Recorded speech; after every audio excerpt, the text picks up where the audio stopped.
Hello everyone. Let's head on to our first case. Case 1.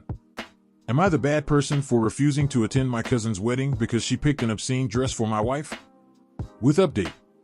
My cousin is 27 and I am 28. My cousin and I am best friends. We have been in each other's life since we were 5. On my wedding she played a huge role to support me and she organized most of the events even though it costed me a fortune. Now my cousin is getting married next month and we all were excited, especially me. I was so excited and wanted to do something special for her. I already bought a very expensive suit for her husband and bought a lot of jewelry for her, which I obviously wouldn't ask her to return. But my cousin picked a revealing dress for my wife to wear on her wedding and she insisted that my wife should wear instead of our usual traditional clothes. When I saw my wife on that dress I didn't feel right. It was revealing to say the least. Her breasts and her legs was exposed. I flat out refused and told my wife she's not going to wear it. My wife also said that she feels a bit uncomfortable but will wear it as her first experience and for my cousin. I told her she won't wear that shit. Then I told my cousin that the dress she picked for my wife is inappropriate in front of our family and our friends and others. She may pick a decent dress for my wife, or better yet we will stick to our traditional outfit. She said the dress she picked will suit my wife as she's gorgeous and it's not that revealing and it's not like she would be naked, and she laughed. I got angry when she said that, so I told her that I won't attending her wedding.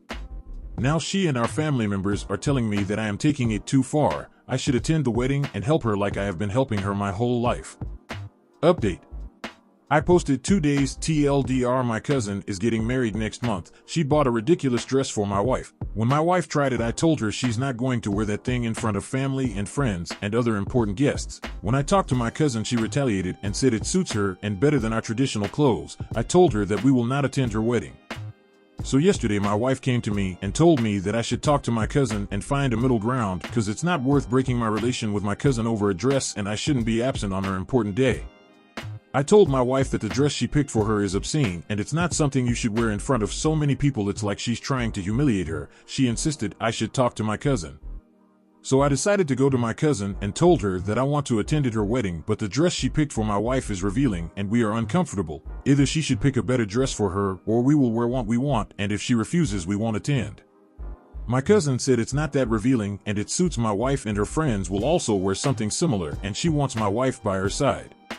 I refused. I told her she won't, especially not in front of our family and friends and other important guests. It is a question of dignity of my wife. I told her either she stops insisting that my wife wears that dress or we won't attend her wedding.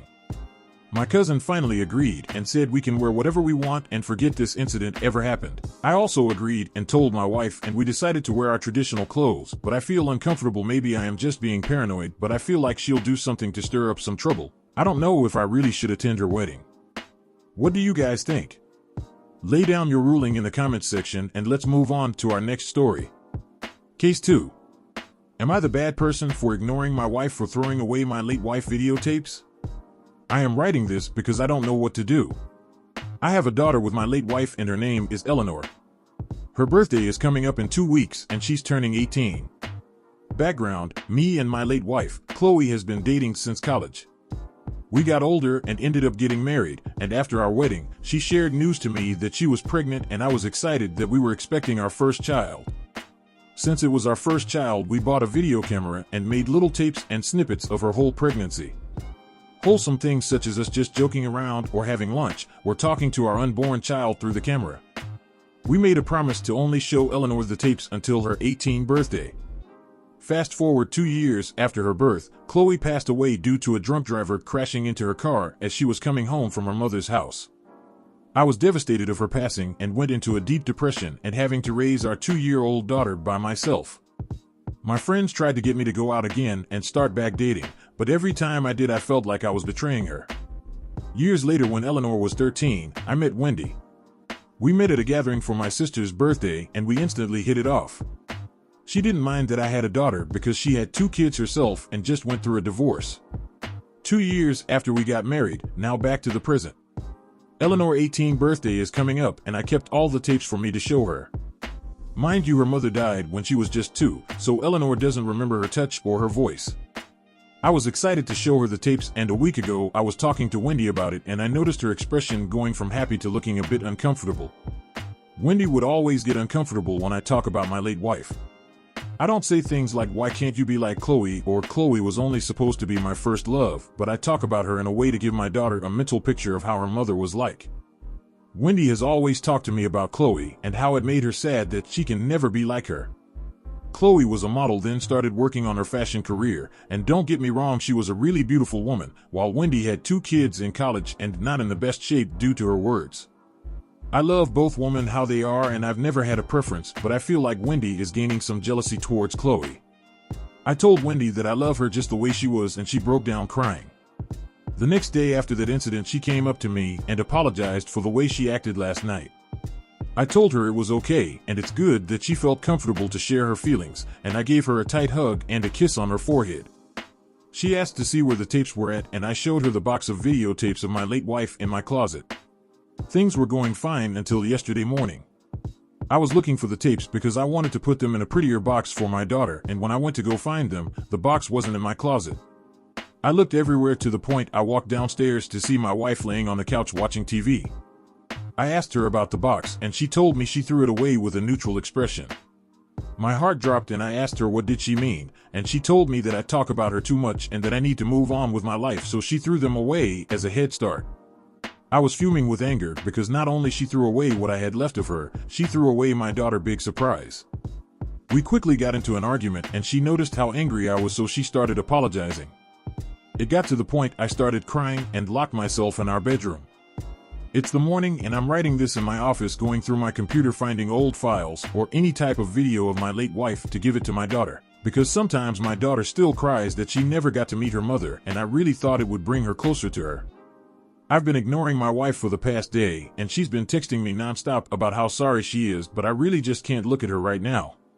It's getting to the point our mutual friends are texting me to accept her apology and get over it since Chloe died over 10 years ago, but I'm trying to ignore them all because they never had someone so close to them died. I am working on finding these files, and I'm starting to think I was overreacting.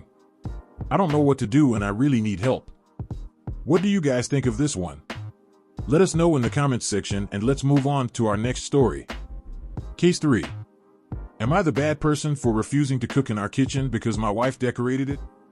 My wife and I, 37M, 35F, bought a house together 2 years ago.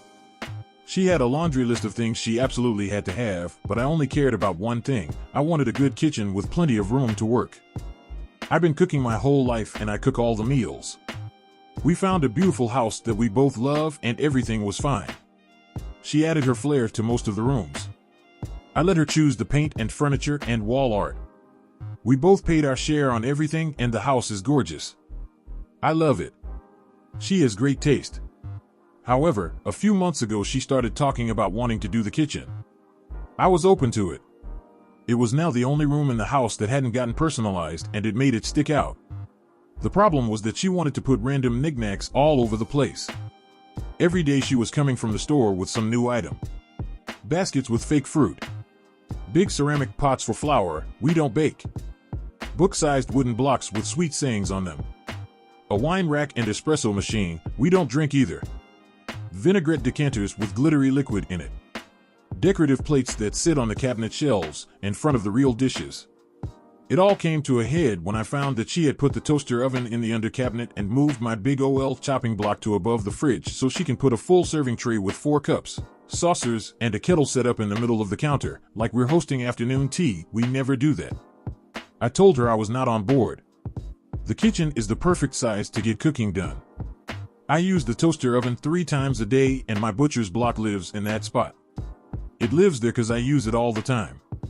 I asked her where there was even space left for me to put down my 20 by 28 butcher's block.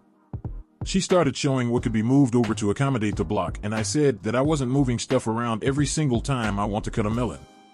She kept saying it wasn't a big deal and I'd get used to it, but I stood firm on wanting all this random stuff out of where I essentially work. She started crying and saying stuff like, "You don't get to just decide what's what." We tried talking about it again a few times, and it always ends with her crying. I don't yell or anything. She just refuses to accept that I don't want a cute kitchen more than I want a useful one. I haven't cooked a full meal in our kitchen in 2 months.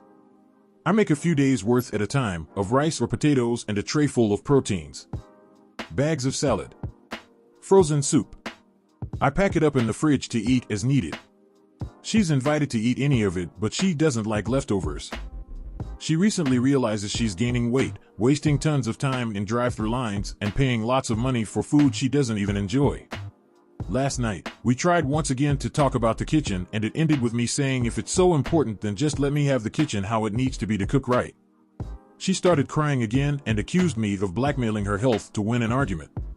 I gave up after that, and we both had to leave for work before we could talk it over. I feel dead set that as the person actually using the kitchen, cooking tools should not have to compete for space with useless shit, and I refuse to cook in such a cumbersome way. What do y'all think? You've sat down, you've listened. Now, it's time to state your ruling. What is it gonna be? Let us have it down in the comments section down below. Thank you for watching. Please like this video if you enjoyed it and subscribe for more cases like these. In life, we may run, but we can never hide from true justice. Stay safe, everyone.